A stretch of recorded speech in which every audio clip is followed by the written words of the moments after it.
একটা জামানা তোমাদের সম্মুখে আসতেছে, এমন একটা জামানা তোমাদের সম্মুখে আসতেছে, যে জামানায় বিপদ ছাড়া তোমরা আর কিছু দেখবে না। যে জামানায় বিপদ ছাড়া তোমরা আর কিছু দেখবে না। এই জামানায় যদি তোমরা বাঁচতে চাও, সেই জামানায় যদি তোমরা বাঁচতে চাও, জামানায় যদি কোনো কামের লোক থাকে, জামানায় যদি কোনো কামের লোক থাকে, তার সঙ্গে লাইগে থাকো। তার সঙ্গে লাগে থাকো।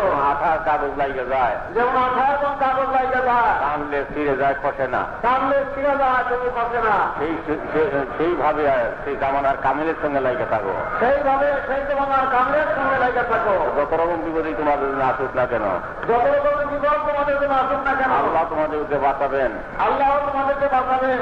আর তরিকতের কাজ, আর তরিকতের কাজ, তরিকতের অজিফা তরিকতের অভিভাব ঠিকভাবে যেন সকলেই করেন। ঠিকভাবে ওরা সকলেই করে। আর ভোরের অজিফা খতম শরীফ, আর ভোরের অভিভাব খতম করি, যত দ্বারা আল্লাহ তাআলা আপনাদেরকে বাঁচাবেন। যত দ্বারা আল্লাহ